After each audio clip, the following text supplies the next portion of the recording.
ఏమైన వల్లరా పైనుండి నీళ్లుకున్న గుణం ఏంటంటే పైనుండి ఎగువ నుండి దిగువకు పారుతుంది. వాటర్కున్న గుణం ఏంటంటే ఎత్తైన స్థలం నుండి పల్లెపు అనుభవంలోనికి దిగుతుంది. ఎగువ నుండి దిగువకు పారుతుంది. ఎగువ నుండి పొంగి ప్రవహిస్తున్న యోర్దాను నది. యాజకులు తమ పాదాలు సన్నిధి ప్రత్యక్షమైనప్పుడు, దేవుని మహిమ ప్రత్యక్షమైనప్పుడు ఇలా పైనుండి పారుతున్న నీళ్లు వెనక్కి వెళ్ళడం మొదలెట్టింది. చప్పట్లు కూడా మొదలు వెనక్కి వెనక్కి వెనక్కి వెనక్కి అడ్డుగా ఉన్న సమస్య, ఆటంకాలు పరిచిన సమస్య వెనక్కి తిరగడం ప్రారంభించింది. స్తోత్రం చెప్పండి అందరు గట్టిగా. హల్లెలూయా. ఎంత దూరం వెళ్ళింది తెలుసండి? దాదాపుగా 30 కిలోమీటర్ల దూరంలో పోయి నిలబడింది అనమాట. ఆమె చెప్పండి అందరు గట్టిగా. దగ్గర కాదు, ఇక మీదట నీ సమస్య దరిదాపులో కూడా రాకుండా దేవుడు సమస్యను దేవుడు వెళ్ళగొట్టబోతున్నాడు. సమస్యను దేవుడు గద్దించబోతున్నాడు. దూరంగా నిలబడి చూస్తుంది సమస్య.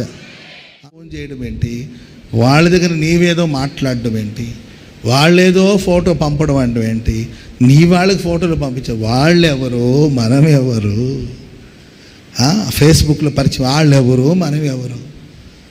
ఏ రిక్వెస్ట్ అంట? Friend request. ఏందమ్మా ఉన్న ఫ్రెండ్లు జాలదా నీకు? చిన్నప్పటి నుండి పెరిగినప్పుడు మనకు కొంతమంది ఫ్రెండ్స్ ఉంటారు. చాలరా? ఎంతమంది కావాలి ఫ్రెండ్స్ చెప్పండి? చిన్నప్పటి నుండి ఏంటి, ఏదో ఒక అమ్మాయి నీకు ఫ్రెండ్ ఉంటుంది, 2-3 ఉంటారు. వాళ్ళు చిన్నప్పటి నుండి నీ విధానాలు తెలుసు, వాళ్ళ విధానాలు నీకు తెలుసు. చిన్నప్పుడు నువ్వు పెరిగిన వాళ్ళు చాలదా? వాళ్ళకి నీ గుణాలు తెలుసు, నీ స్వభావాలు తెలుసు, నీ పద్ధతులు తెలుసు, నీ కుటుంబం తెలుసు, వాళ్ళ కుటుంబం మీకు తెలుసు. చాలదా అండి? మరలా ఫేస్బుక్లో ఫ్రెండ్ రిక్వెస్ట్ పెట్టుకోవడం, ఇదే పనిలో ఉంటారండి. అర్థమైందండి? ఎవరు కొంచెం కమ్మ కనబడితే చాలు వెంటనే ఫ్రెండ్ రిక్వెస్ట్ పెట్టి అసలు అక్సెప్ట్ చేస్తాడో లేదో, అంగీకరిస్తాడో లేదో, నన్ను తీసుకుంటాడు లేదండి, గోల్ చేయడం ఎందుకు, మరలా ఏంటండి వాళ్ళతో సంభాషణ ఎందుకు? అవివేకమైన పనులు కాదంటావా? బుద్ధిహీనత కాదంటావా? దేవుడు ఒక కుటుంబాన్ని ఇచ్చాడంటే ఆ కుటుంబాన్ని నడిపించుకోవడానికి వివేకం కలిగిన హృదయం. పందులు తిన్నట్టు తింటున్నారు కదా, అర్థమైందండి? ఇయే మన ఇళ్లలో వినబడే మాటలు. పంది తిన్నట్టు తింటున్నావు కదా, వండి పెట్టింది నీవే కదా, మరి వండి పెట్టేది నీవే, పెట్టేటప్పుడు పంది తిన్నట్టు తింటున్నావు కదా అని చెప్తే కుక్కలాగా అరవద్దు నీవు అంటుంటాడు ఆయన. ఆయనేమో పంది, ఈమెమో కుక్క. అర్థండి? దున్నపోతులాగా తిరుగుతున్నారు కదా, పిల్లలేమో దున్నపోతులు. అర్థమైందండి? ఈయన జంతుశాల, అదేమన్నా ఎంత చక్కగా పిలుచుకోవాలి చెప్పండి. Praise the Lord. మంచి మాటలు, ఎందుకంటే మీ నోట జీవం ఉందండి. జీవ మార్గాలు నడిచోళ్ళు జీవింపచేసే మాటలు మాట్లాడండి. Praise the Lord. హల్లెలూయా. జీవ మరణాలు నాలుక వశం అని రాయబడింది. మన నోట జీవం ఉంది, మరణం ఉంది. మంచి, నేను ఆశీర్వదించబడతాను, మేము గొప్పగా ఉంటాం, ఈ సంవత్సరం తిరిగే లోపల గొప్ప ఇల్లుగా ఉంటాం. 6 నెలలు నాకు నిన్ను సంరక్షిస్తుండేది నేనే, నీకు జీవం ఇచ్చుచుండేది నేనే అంటాడు ఆయన.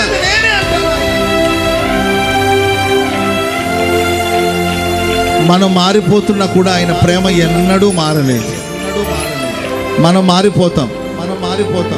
మన పరిస్థితులు మారినప్పుడు, మనకన్నీ అనుకూలంగా మారినప్పుడు, మనుషులం కదా, మనుషుల ప్రేమ లభించినప్పుడు, మనుషులు మనల్ని అభిమానిస్తున్నప్పుడు, మనుషులు నేను ఉన్నానని అంటూ ఉన్నప్పుడు, మనుషులు వెనుతట్టి ధైర్యపరిచినప్పుడు, మనుషుల ప్రేమలో మైమరిచిపోయి దేవుని మీద ఉన్న మన ప్రేమను మనం పోగొట్టుకుంటున్నామేమో.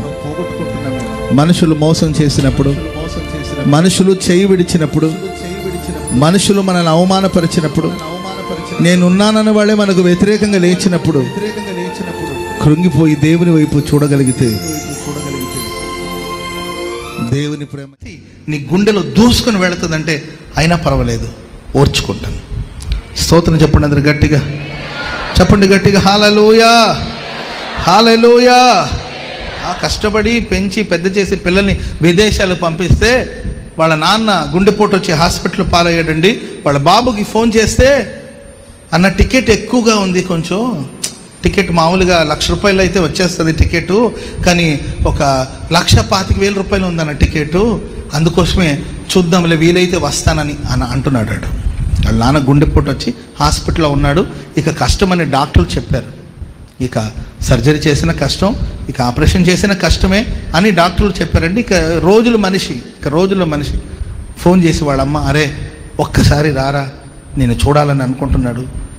అందరూ కాకపోయినా, ఫ్యామిలీ అంతా కాకపోయినా కలిసి నువ్వు ఒక్కడు రావా, భార్య పిల్లల్ని తీసుకురావాలంటే సరే ఖర్చు అనుకోవచ్చు, నీవు ఒక్కడు రారంటే, అమ్మ మామూలుగా 1,00,000 రూపాయలకైతే టికెట్ వచ్చేస్తుంది, కానీ 1,25,000 చూపిస్తుంది, 25,000 వేస్ట్ అవుతుంది కదా, చూద్దాం ఆగండి ఒకవేళ అని నువ్వు అనుకుంటుండే లోపల ఇక్కడ మనిషి పోయాడు.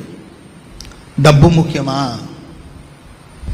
నీ వెళ్ళి ఆ స్థితిలో ఆ హోదాలో ఉన్నావంటే దానికి నవ్వులు, వాళ్ళకి జుట్టు రాలిపోతూ ఉంటుంది, మొహం మడతబడుతూ ఉంటుంది, సరిగ్గా కనబడదు, కింద పడిపోతూ ఉంటారు పొద్దాక.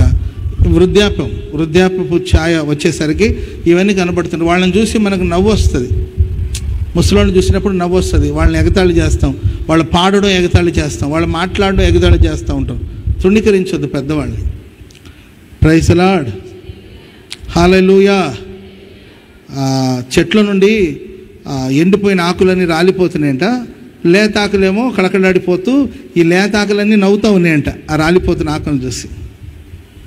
అప్పుడు ఆ పండినాకంటే అంట, మేము కూడా ఒకప్పుడు ఇట్లా నవ్వినోళ్ళు, మేము కూడా ఒకప్పుడు నవ్వినోళ్ళు, ఇప్పుడు రాలిపోవట్లే. మీరు నవ్వుతున్నారు, నవ్వండి, ఇంకొక పాయింట్ పెంచుకోండి. కానీ ఒకరోజు వస్తుంది మీరు కూడా పండిపోతారు, మీరు కూడా రాలిపోతారు. మీ తర్వాత జనరేషన్ వాళ్ళు మిమ్మల్ని చూసి నవ్వుతారు. అప్పుడు కానీ మీకు ఈ బాధ డిపెండ్ అవుతాం, ఎక్కువగా ప్రేమిస్తాం కొందరిని. సో ఈయన ఉన్నారు, మనకేం ప్రాబ్లం లేదని అనుకుంటాం. కొన్నిసార్లు మన మిత్రులే శత్రులుగా మారిపోతారు. Praise the Lord. చాలా చూశానండి లైఫ్లో. నేను ఊరికే చెప్పట్లేదు ఇవన్నీ, నా లైఫ్లో చాలా చూశాను నేను. నాకున్న అనుభవం తక్కువే కావచ్చు, చాలా చూశాను నేను. వీళ్ళు ఓకే, వీళ్ళు పర్ఫెక్ట్, వీళ్ళు ఉన్నారు, నాకేంటి బాధ, భయం. మనుషులమే కదండి, నేనేం ఏంజల్ని కాదు కదా, నేనేం దేవదూతను కాదు కదా, మనిషిని. కాబట్టి మనుషుల మీద నమ్మకం ఉంచడం, మనుషుల మీద ఆధారపడడం, ఆనుకోవడం అనేది జరుగుతుంది. కానీ మనం నమ్మిన మనుషులే మనల్ని మోసం చేస్తే, నమ్మిన మనుషులు మనల్ని ఒంటరి వాళ్ళగా మార్చేస్తే, సరే ఒంటరిగా మార్చడం వేరండి, కండవాళ్ళు మారుస్తూ ఉంటారు. Praise the Lord. ఏం మారుస్తారు? మొన్నటిదాకా ఈ పార్టీలో ఉన్నాడు, ఈజీగా ఆ పార్టీలోకి వెళ్తావురా బాబు? ఏంటండి కండవ మార్చడం అంత ఈజీయా? Praise the lord. అప్పుడు రాసిన పాట ఇది. ఇలా నాకెవ్వరు లేరను కొనగా నాదరి చేరితివే, నేనమ్మిన వారే నన్ను మరచినను మరువని దేవుగాను ఆయనకు కొట్టివేయబడని నిత్యమైన జ్ఞాపక సూచనగాను ఉండును. స్తోత్రం చెప్పండి గట్టిగా. మీరు సంతోషముగా బయలుదేరి వెళ్ళబోతున్నారు. చెప్పండి కొట్టి అందరు గట్టిగా సమాధానంగా. ఈ మే మాసం మొదలైంది కదండి. ఈ నెల ఎలా ఉంటుందో అని మీరు చింతిస్తున్నారేమో. ఈ నెల ఏ విధంగా ఉంటుందో, ఈ మాసంలో ఏ సమస్యలు ఎదుర్కోవాలో, ఈ మాసంలో నా సిచ్యువేషన్ ఏంటో, ఈ మాసంలో నా పిల్లల పరిస్థితి ఏంటో అని ఎన్నో విషయాలు మీ మనసులో మెదులుతూ ఉండొచ్చు. ప్రార్థన చేస్తుంటే ప్రభు నాకు ప్రేరేపించిన మాటలు మీకు చెప్తున్నాను. ఈ మాసంలో మీరు ఎక్కడికి వెళ్ళినా సంతోషంగా బయలుదేరి వెళ్ళబోతున్నారు. సమాధానమును పొంది తోడుకొని పోబడుతున్నారు. అంటే ఎవరో మిమ్మల్ని తీసుకెళ్తున్నట్లు ఓ అద్భుతమైన అనుభూతిని మీరు పొందబోతున్నారు. మీ అంతటా మీరు వెళ్లకుండా దైవశక్తి, దేవుని శక్తి, దేవుని ప్రసన్నత మీతో ఉన్నట్లు, ఆయన మిమ్మల్ని తోడుకొని వెళుతున్నట్లు, ప్రభు అయిన యేసుక్రీస్తు వారు మిమ్మల్ని తోడుకొని వెళుతున్నట్లు, ఆయన నీ ముందర నడుస్తూ ఉన్నట్లు, ఆయన మీ సైన్యము వెనక తట్టున ఆయన ఉన్నట్టు, ఆయన ముందర నడుస్తూ ఉన్నట్లు, నీ కుడివైపున ఆయన నిలిచి ఉన్నట్లు, నీ ప్రక్కన నీడలాగా ఉన్నట్టు, ఆయన నీ చుట్టూ ఆవరించినట్లు ఒక అద్భుతమైన అనుభవాన్ని మీరు పొందరు. 0 స్టేజ్కి తీసుకెళ్ళిపోతారు. ఒట్టి చేతులతో ప్రభు నిలబెడతాడు. Praise the Lord. మనకు అనిపించే, దేవా ఏందయ్యా నన్ను ఒట్టి చేతులతో నిలబెట్టావు, మా నాన్న మాకు ఆస్తిని ఇవ్వలేదు, ఉంది ముసలోడికి ఆస్తి, కానీ ముసలోడు అసలు ఆస్తి ఇవ్వడానికి ముందుకు రావట్లేదు, మమ్మల్ని ఒట్టి చేతులతో నిలబెట్టాడు, కంప్లైంట్ ఇద్దాం అనుకుంటున్నాం, ఇది మా నాన్న ఆస్తి కాదు మా తాత ఆస్తి, స్టేషన్లో కంప్లైంట్ ఇస్తే లేకపోతే ఆయన మీద కోర్టులో కేసు వేస్తే మా వాటా ఆస్తి మాకు వస్తుంది, పని చేయొచ్చు కదా అని మీరు అనుకోవచ్చు. ఒక్కొక్కసారి మా నాన్న ఏమి ఇవ్వలేదు, మా తాత ఏమి ఇవ్వలేదు, మా పూర్వీకులు ఏమి ఇవ్వలేదు అని కొన్నిసార్లు పితరుల ఆస్తిని గురించి ఆలోచించి మాకేమీ రాలేదండి పాస్టర్ గారండి, మా పెద్దలు మాకేమి ఇవ్వలేదండి, మా తల్లిదండ్రులు మాకేమి ఇవ్వలేదండి అని ఒకవేళ మీరు బాధపడుతున్నారేమో. మన పూర్వీకులు మన పితరులు మనకేమి ఇవ్వాల్సిన అవసరం లేదు. మేబీ ఆస్తిలో ఆశీర్వాదం ఉండొచ్చు, శాపం కూడా ఉండొచ్చు, చెప్పలేము. వాళ్ళు రైట్ వేలో సంపాదించారో రాంగ్ వేలో సంపాదించారో మనకు తెలియదు. మన పూర్వీకులు మన పితరులు, మీ నాన్న మీ తాత నీతిగానే సంపాదించారో యథార్థంగా సంపాదించారో మనకు తెలియదు. మొత్తం మీద వాళ్ళు ఇచ్చే ఉన్నారని అడిగితే ప్రతి మా ఇంట్లో చీకటి ఉందంట, ఎవరో మాకు చేతబడి చేసినట్టున్నారంటన్నా, అందుకే మాకు కలిసి రావట్లేదన్నా అటు అంటుంటే, సరే చేతబడి చేసి తీసాడు ఆయన ఏమన్నా, ఆయన ఆ కట్టలు ఏమన్నా తెంచాడంటే, లేదయ్యా 40 రోజులు ఉపాసాలు ఉండాలట. నేనంటాను అంటే చేతబడులు ఈ చీకటికి లేవని నేను అనట్లా, నేను చెప్పడం ఏంటంటే లోకానికి భయపడడం మాను. స్తోత్రం చెప్పండి అందరు గట్టిగా గట్టిగా హల్లెలూయా. మీ ఇంట్లో పొయ్యి ఏంటి కట్టెల పొయ్యి ఉందనుకోండి, ఆ కట్టెల పొయ్యిలో నిప్పు లేదనుకోండి, పిల్లి వెళ్ళి ఆ పొయ్యిలో పడుకుంటుంది. అదే కానీ నిప్పు ముట్టించి చూడండి, నిప్పు మండుతుంది అనుకోండి, పిల్లి పండుకుంటుంది అక్కడికి వచ్చి. నీలో పరిశుద్ధాత్మ అగ్ని మండుతూ ఉంటే ఏ అపవాది నీ దగ్గరికి సమీపించను. చెప్పలు కూడా అందరు గట్టిగా హల్లెలూయా. నేర్చుకోవలసిన భయం అవసరం. నేను ఈ స్థాయికి చేరుకోవాలి, ఇది నాకు అవసరం ప్రభువా, ఇది నా నీడు, నా అవసరం అని నీ ప్రభు సన్నిధిలో ప్రార్థన చేసుకుంటే అది నీకు ఇవ్వాలని ప్రభు కోరుకున్నాడు అనుకోండి, అడ్డగించడానికి ప్రపంచమంతా వచ్చి నిలబడినా ఎవరు అడ్డుకోలేరండి. నా దేవుడు దాన్ని నీకు దయచేయబోతా ఉన్నాడు. హల్లెలూయా. ప్రార్థన అనేది ఒక అద్భుతమైన అనుభవం. Praise the Lord. ప్రార్థన నేర్చుకునే పాఠశాల పేరేం చెప్పండి? ప్రార్థన నేర్పించే ఒక పాఠశాల ఉంది, దాని పేరు ప్రార్థన. ఆమేన్ చెప్పండి గట్టిగా. ప్రార్థనను నేర్చుకునే పాఠశాల పేరు ప్రార్థన. ప్రార్థనలోనే ప్రార్థన మనం నేర్చుకుంటాం. ఆమేన్. ప్రార్థన అంటే ఏదో మనం ప్రేమగల తండ్రి నీకు స్తోత్రం అని ప్రార్థన చేయడమే కాకుండా ప్రార్థన చేసిన ప్రతిసారి పరలోకానికి వెళ్ళి మనం మరలా వస్తాం. ఆమేన్ చెప్పండి గట్టిగా. ఆ ప్రార్థన నేను పరలోకం దాకా తీసుకెళ్తుంది. ఆమేన్. నువ్వు ఆత్మలో ప్రార్థిస్తున్నప్పుడు నీ ఆత్మ పరలోకం దాకా వెళుతుంది, సింహాసనం దాకా వెళ్తుంది. కొన్ని దేవుడు నువ్వు స్లిప్ రాసి అటు ఇసిరేస్తే వెళుతుందని కాదు, నువ్వు ప్రార్థన చేసిన ప్రతిసారి నీ ఆత్మ అలాగే పరవశమై ఆయనలో పరవశమైపోయి అలా సింహాసనం దగ్గరికి వెళ్తుందండి. సింహాసనం మీద ఆయన కూర్చుని ఉంటాడు. ఆయన దగ్గరికి వెళ్ళి ప్రభువా ఇది నా మనవి అని ఆయన ముందు నిలబడి నీ మనవులు ఆయనకి చెప్పి మళ్ళా తిరిగి వస్తాం. ఉన్నారని అడిగితే ప్రతి మా ఇంట్లో చీకటి ఉందంట, ఎవరో మాకు చేతబడి చేసినట్టున్నారంటన్నా, అందుకే మాకు కలిసి రావట్లేదన్నా అటు అంటుంటే, సరే చేతబడి చేసి తీసాడు ఆయన ఏమన్నా, ఆయన ఆ కట్టలు ఏమన్నా తెంచాడంటే, లేదయ్యా 40 రోజులు ఉపాసాలు ఉండాలట. నేనంటాను అంటే చేతబడులు ఈ చీకటికి లేవని నేను అనట్లా, నేను చెప్పడం ఏంటంటే లోకానికి భయపడడం మాను. స్తోత్రం చెప్పండి అందరు గట్టిగా హల్లెలూయా. మీ ఇంట్లో పొయ్యి ఏంటి కట్టెల పొయ్యి ఉందనుకోండి, ఆ కట్టెల పొయ్యిలో నిప్పు లేదనుకోండి, పిల్లి వెళ్ళి ఆ పొయ్యిలో పడుకుంటుంది. అదే కానీ నిప్పు ముట్టించి చూడండి, నిప్పు మండుతుంది అనుకోండి, పిల్లి పండుకుంటుంది అక్కడికి వచ్చి. నీలో పరిశుద్ధాత్మ అగ్ని మండుతూ ఉంటే ఏ అపవాది నీ దగ్గరికి సమీపించను. చెప్పలు కూడా అందరు గట్టిగా హల్లెలూయా. నేర్చుకోవలసిన భయం. దేవుడు గణపరిచేసరికి ఆ ఘనత విలువ తెలియక అహంకారానికి పోయి గర్వానికి వెళ్ళి అందరూ నాకు సాగిలపడాలి, అందరూ నాకు దండం పెట్టాలి, అందరూ సాగిలి. అహంకారం కాదని ఒకరోజు అవమానంతో ముగించబడుతుంది. ఈ అహంకారం ఒకరోజు అవమానాలు పాలు చేస్తుంది. ఈ అహంకారం ఒకరోజు నిన్ను పతనానికి తీసుకెళ్తుంది అనేది మర్చిపోకూడదు. ఇక నన్ను తప్ప ఇంకెవరు ఇదే ధ్యాస అంటే నన్ను గణపరచాలి ఈ ధ్యాసలో ఉన్నాడు తప్ప ఈ ఘనత నాకు ఇచ్చింది ఎవరు, ఈ కీర్తినిచ్చింది ఎవరు, ఈ స్థానాన్ని ఇచ్చింది ఎవరు, ఈ స్థాయిని ఇచ్చింది ఎవరు? మర్చిపోతే ఎలా బ్రో, ఎలా మర్చిపోతే ఎలా?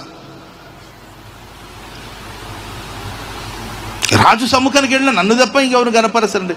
ప్రియులారా, మనం మొర్దెకైని దేవుడు గనపరచడమే చూసాము. కానీ మీరు ఆ సీన్లో, ఆ సిచ్యువేషన్లో మీరు చూడండి, మొర్దెకైకి ప్రశస్తమైన వస్త్రం ధరింపజేశారు, గుర్రం మీద కూర్చోబెట్టారు.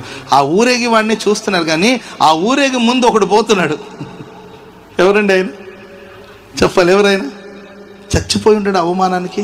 సగం చచ్చాడు ఆ రోజే. ఆయన ఆ రోజే చచ్చాడు. బడాయి పోకుండా ఉంటే సరిపోయేది కదా. దేవుడు నిన్ను ఒకరోజు శిఖరం మీద కూర్చోబెడతాడు, ఒకరోజు లోయలో కూర్చోబెడతాడు. కొండ మీద ఉన్న సంతోషంగా ఉండు, లోయలో కూర్చోబెట్టిన సంతోషంగా దేవుని నామాన్ని మహింపరచాలి. చెప్పండి కూడా మందరు గట్టిగా, గట్టి గట్టి గట్టి గట్టి గట్టిగా హల్లెలూయా చెప్పండి. గట్టిగా హల్లెలూయా చెప్పాలి. గట్టిగా హల్లెలూయా హల్లెలూయా. ప్రియులారా, సౌల్ని దేవుడు గణపరిచాడు, ఆశీర్వదించాడు. అతడు అహంకారంగా వెళుతున్నప్పుడు అతను మనసాక్షి చెప్పింది ఆయనకి. మనకు ఒక మనసాక్షి అనేది ఒకటి ఉందండి. ఆ మనసాక్షి మనకు చెప్తూ ఉంటుంది.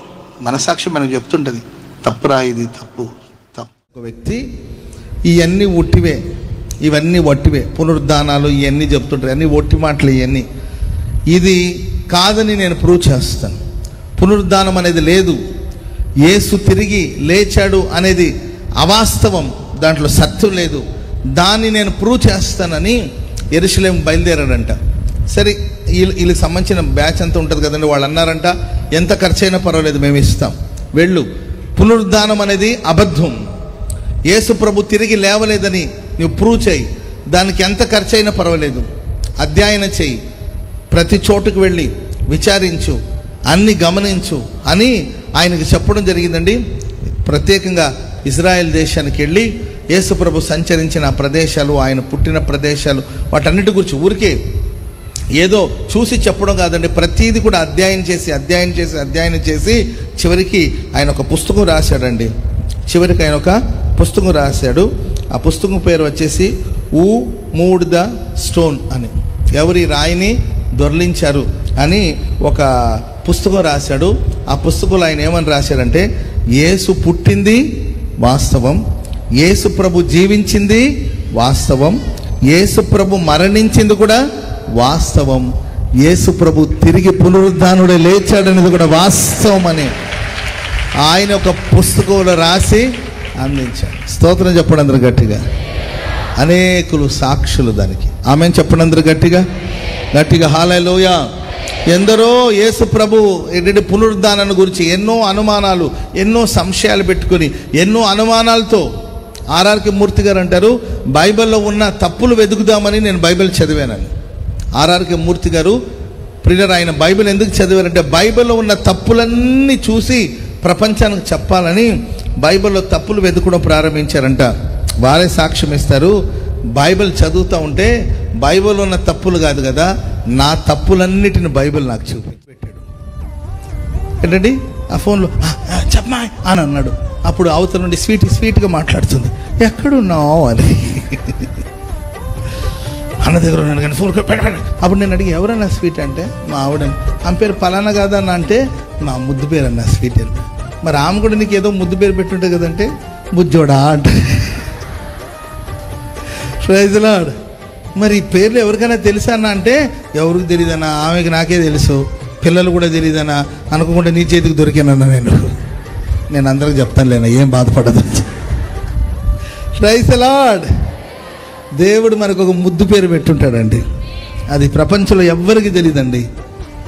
ఎవరికి తెలియని ఓ క్రొత్త పేరుతో నిత్య మహిమలో నన్ను పిలిచే ఆ శుభవేళ. ఎవరికి తెలియదు, మీకు ప్రభు ఏదో ఒక పేరు పెట్టాడండి. నువ్వు జయించిన వాడైతే పరలోకానికి వెళ్తే క్రొత్త అడుగుతుంటారు, మీరు చేసి ధర్మకార్యాలు చేస్తారా మీరు అని కొందరు. మీరు చేస్తున్నట్టు ఏది ఆధారాలు అంటుంటారు. ఎవరికో ఆధారాలు చూపాల్సిన అవసరం నాకేం వచ్చింది చెప్పండి, అంతే కదండి. మీ సంస్థ వాళ్ళు హోసన్నది పెద్ద సంస్థ కదా, మీరు అన్నదానాలు చేస్తున్నట్లు, బట్టలు ఇస్తున్నట్లు, మరి ఏమి కనబడవు ఏంటంటే, ఎవరికో కనబడి చేయవలసిన అవసరం మనకు లేదు. మన కుడి చేతిలో ఇచ్చింది ఎడమ చేతి కూడా తెలియకూడదు. రండి, ఇస్తే మంచిదే కదా, మిమ్మల్ని చూసి అనేకులు ఇన్స్పిరేషన్గా తీసుకొని వెనక్కున్నవాడు కూడా చేస్తారు కదా అంటే, ఎవరో ఇన్స్పిరేషన్ కోసం నా ప్రతిఫలం నేను పోగొట్టుకోను. మేము కుడి చేతులతో చేసేది ఎడమ చేతికి తెలియకూడదని ప్రభు మాకు చెప్పాడు. దాన్ని మేము ఫాలో అవుతున్నాం. దానికి ప్రతిఫలం పరలోకంలో ఉంటుంది. చెప్పండి కూడా మంది గట్టిగా గట్టి గట్టి గట్టి. లాభాన్ని అపేక్షించకుండా మీరు దేవుని పరిచర్య చేయండి. ఏ లాభాన్ని ఎదురు చూసి నువ్వు ప్రార్థన చేసినా, ఉపవసించిన, ధర్మకార్యాలు చేసినా దేవుడు ప్రతిఫలం ఇస్తాడు. పరలోకులు నేను ప్రతిఫలం చూస్తాను. పరలోకులు ఇచ్చిన సంతోషం. బాగా విత్తనాలు వాటిలో అంతా మంచి గింజలు పట్టాయి, నాకెందుకు ఇలా అయిపోయింది ప్రభు అంటే, అప్పుడు దేవుడు అన్నాడు, ఒరే నువ్వు కావలసినంత నీళ్లు, కావలసినంత ఎండ, ఆ పంటకి దెబ్బ తగలకుండా, ఆ పంటకు నొప్పి తగలకుండా, ఆ పంటకు కష్టం కలగకుండా నువ్వు పండించావరా, నేను కాదని అనట్లేదు. కానీ ఈ పక్కన పొలాలు ఉన్నాయి కదా, వాటి మీద ఒక్కొక్కసారి ఓవర్గా నీళ్ళు వచ్చేసేది. ఓవర్గా ఓవర్ఫ్లో ఎక్కువ నీళ్ళు వచ్చినప్పుడు ఆ పంట ఏంటంటే మొక్కలు ప్రాణం ఉంటుంది కదండి, అది నేను ఎంత నీళ్ళని తీసుకోవాలని అది ఆలోచించి కావలసినంత నీళ్ళే తీసుకునేది. స్తోత్రం చెప్పండి అందరు గట్టిగా. అప్పుడప్పుడు విపరీతంగా ఎండ కాసేది, నీళ్లు అందేది కాదు, వర్షం కురిసేది కాదు. అప్పుడు ఆ మొక్క ఆలోచించేది, ఏం చేయాలి, నీళ్ళు లేదు కదా అని చెప్పి ప్రియులరా దాని యొక్క వేరు లోతుకి వెళ్ళిపోయి నీళ్ళు ఎక్కడుందో వెతుక్కుంటూ వెళ్ళి అక్కడ నుండి నీళ్లు తెచ్చుకోవడం ప్రారంభించింది. ఎండకు ఎండింది, వానకు తడిచింది, గాలి వీస్తుంటే దాన్ని ఎలా ఎదుర్కోవాలో నిలబడి అలా వాలిపోవడం, మరలా లేచి నిలబడ్డం, వాలిపోవడం, లేచి నిలబడడం, ఇలా అన్ని శ్రమలకి పోరాటాలకి తట్టుకొని శ్రేష్టమైన పంటగా మారింది. స్తోత్రం చెప్పండి అందరూ గట్టిగా హల్లెలూయా చెప్పండి, గట్టిగా హల్లెలూయా. శ్రమలు మనల్ని స్థిరపరుస్తుంది. నింద మా దైవజనులు పరిశుద్ధులు ఒక నింద 100 ఆశీర్వాదం తీసుకొస్తుందంట. ఆమె చెప్పండి అందరూ గట్టిగా. ఒక నింద లేకుండా 100 ఆశీర్వాదం కావాలంటే రావు. తెలుసుకోవలసిన వాస్తవ సత్యాలు ఏంటంటే, ప్రేమైన వాళ్ళరా, దేవుని కోసం శ్రమ పడాలి, శ్రమ కావాలి. ఇప్పుడున్న జనరేషన్ సుఖానికి అలవాటు పడిపోయారు. ఆమె ఎక్కువసేపు కూర్చోలేరు, ఎందుకంటే బ్యాక్ పెయిన్ వస్తుంది వాళ్ళకి. ఎక్కువసేపు కూర్చోలేరండి, కాళ్ళు చాపుకోవాలి. ఎక్కడో ఒక చోట కాళ్ళు చాపందే వాళ్ళకి రిలాక్స్గా ఉండదనమాట. శుతిమెత్తగా లేకపోతే సుకుమారంగా. మనం కూడా అట్లాగే పెంచుతున్నాంలే పిల్లల్ని. నేను కొన్నిసారి అనుకుంటాను, కష్టాల కొలిమిలో పెట్టాలి మన బిడ్డల్ని, అప్పుడే జీవిత సత్యాలు నేర్చుకుంటారు. ఆమె మాకు ఏసన్ గారు చాలా కష్టాలు, శ్రమలతో కూడిన మార్గాల్లో నడిపించేవాడు. మాకు ఆ రోజు బాధగా ఉండేది, అన్న ఏంటి అర్థం చేసుకోవట్లేదా, ఏసన్ గారు మమ్మల్ని అర్థం చేసుకోవట్లేదా, ఈ ఫైనాన్షియల్ ప్రాబ్లం ఏంటి, ఇవన్నీ చాలా బాధగా ఉండేది ఆ రోజులో. కానీ ఆ శ్రమలో, బాధలో విశ్వాసాన్ని నేర్చుకున్నామండి. ఆమె చెప్పండి గట్టిగా. ఈరోజు ఏసన్ గారు లేరు, కానీ ఆయన నేర్పించిన విశ్వాసాన్ని బట్టి బ్రతుకు